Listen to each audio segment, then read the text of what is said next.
Hello everyone, welcome back to my channel.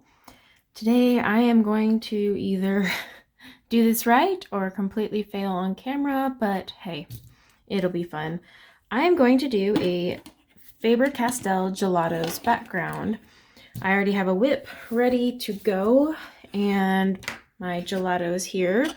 I have two sets. I think I bought the pastel set and then I have one of the translucent or iridescent ones. And then I do have like two that came in an art subscription box. And then I'm also going to be using my Caran d'Ache palette because I'm going to put them on the palette. And then I have these two inking brushes because I'm going to do this the dry way, not the wet way. So I think I'm going to use my iridescence. I think. The pastels are pretty too though, huh? Let's do iridescence. Let's just do it. Rip off the band-aid. You guys know backgrounds and I don't get along. They're like my arch nemesis. I'm scared of them.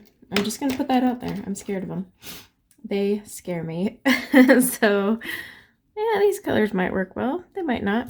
Let's just do it. So I have amethyst, one that I can never say, tanzanite, and pink sapphire. Let's start with the pink. So I'm just gonna plop a little right here.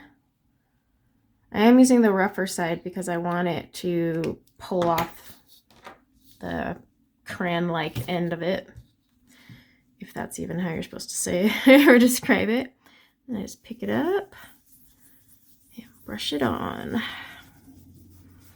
And the reason I'm doing this now, even though the page isn't finished, is because I have a lot to color in, and if you wait and do the background last, sometimes you'll go over the elements you spent all that time coloring, and there's nothing worse than that. So I decided I better dive in and start. All right, let's grab some of the amethyst as well. Put that on there. Ooh, this one's feeling kind of dry.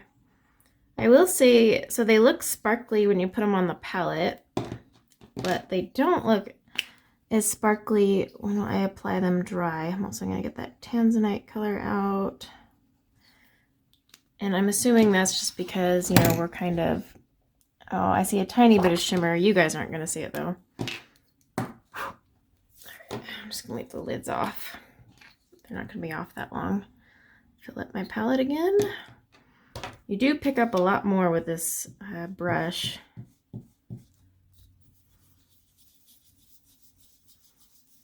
Okay, I'm not gonna worry too much if I get a little bit on these elements because I'm gonna be coloring over them later. I'm just kind of mixing, oops, there must have been a chunk on there, left a line. I'm just kind of wiggling this in here. Wiggling is now a technical term. Just wiggle that color in. Smush and wiggle, smush and wiggle. The most boring tutorial ever.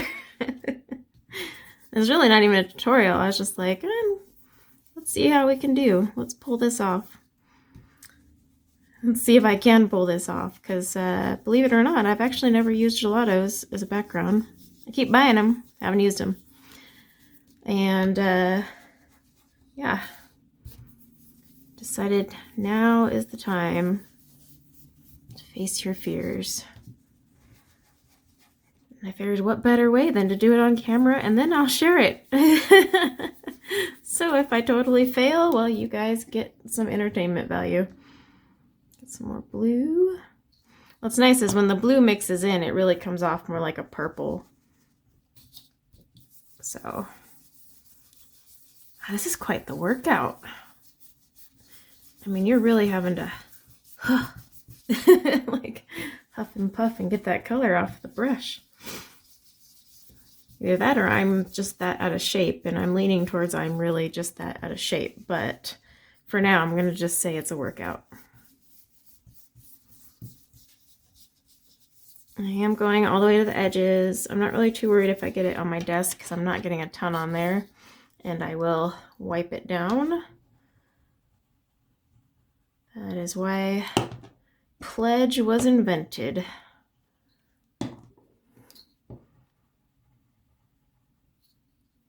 Just add a little more. I'm not adding a ton to my palette because, you know, I want to use what I put down, and so I can always add more. Just pick it up on the brush. Now, because I use these brushes also for my distress inks, I'm going to wash them after I do the gel crayons because I don't want that jelly-like film on the brush when I go to use distress ink. So definitely be getting a nice little wash. I just wash them. Usually just a nice rinse with clean water does the trick, but if it won't come off, then I use my brush soap. Can you see how I stuttered with that word? That's a hard word. But I have the pink soap. Highly recommend it if you've never used it before and you either have a lot of inking brushes you need to clean or paint brushes. I mean, that stuff is amazing.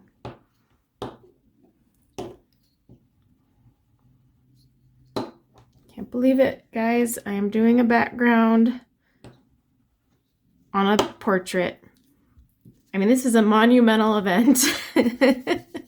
For those of you who have watched me long enough, you know I'm always like, oh, I don't want to do a background. I'll ruin what I did. So I never do. My portraits just hang out with no background. In fact, I'm looking at all the ones I have hanging in my art studio wall right now. Yeah, not a single one has a background. I'm a chicken. I'll admit it. I got no problem admitting it. I'm confident enough to say that I am a scaredy cat of backgrounds because, well, I put all that work into those portraits, you know, spending hours on the hair alone, and I don't want to ruin it. So I really need to just start doing backgrounds first, but I just can't picture it. So that's my problem. I don't know my color palette. I don't often pick out my color palette ahead of time, except when I'm live streaming, so that I don't torture you guys with the whole watch me pick all these process. But yeah, rarely do I have a palette picked out, so it's just so hard to pick a background. But this one's not done either, but her hair, I already know the hair colors, so I felt confident enough to go ahead and pick out background colors. All right, now I don't know how long these have to sit out and dry on the page, because I mean, it is sticky. Like, I couldn't go right now and just color. It's definitely got a sticky film. And like, I don't know how long that film stays. If I remember, I will try to put it in the description for how long it took to dry. Just grab both of those at once. But yeah, like, I couldn't just go in here with... And then I guess if it doesn't dry, I guess I'll just be spraying it with my workable fixative, which isn't a big deal. Okay, I think we did it. I think we got it. I think she's got a background. Ooh, so pretty. I do want, let's see, I think I want a little more purple. A couple spots. I mean, these gelatos are really easy to work with. Put them on a palette, pick them up on a brush, call it a day. Just want to buff in a little more purple right there. And where was the other spot? I saw right there. All right. I have done a background, everyone. It is a monumental event. Okay. Yeah, so the more I had added here, I am now seeing kind of the shimmer. It's not going to show for you guys, though. It's the crappy thing about these cameras, right? But yeah, I'm seeing the shimmer now. but I think it looks pretty good. It's light. It's not, oops, overpowering, because I don't want it to overpower. The background is the background. I don't want it to stand out. I want your eyes to see it and it be completing the picture, but I want this gal to be like the pop. So let's give you the full frame. There we go. All right, I have done it. Of course, the further I stand away, the more I'm like, oh, I see a white spot, or oh, I could add more here. Oh my gosh, I could be at this all day. And I am literally like, my arm is actually tired. All right. Well, thanks for hanging out with me while I did a trial run of the Faber-Castell gelatos. I have used my gelatos for the month, so high five to me. Yeah.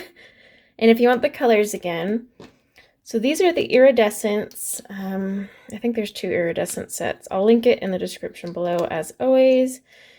But this pink sapphire, tanzanite, and amethyst are the colors I used. And I actually like how they look together. Really soft. But thank you guys for keeping me company while I attempted this. It's almost like I needed someone to talk to while I did a background. Well, in case I ruined it, you know, just needed community support. But hey, look, this is now a how-to video because it succeeded. So how to do a gelato background. Thank you guys for watching. Until next time, take care. Bye now.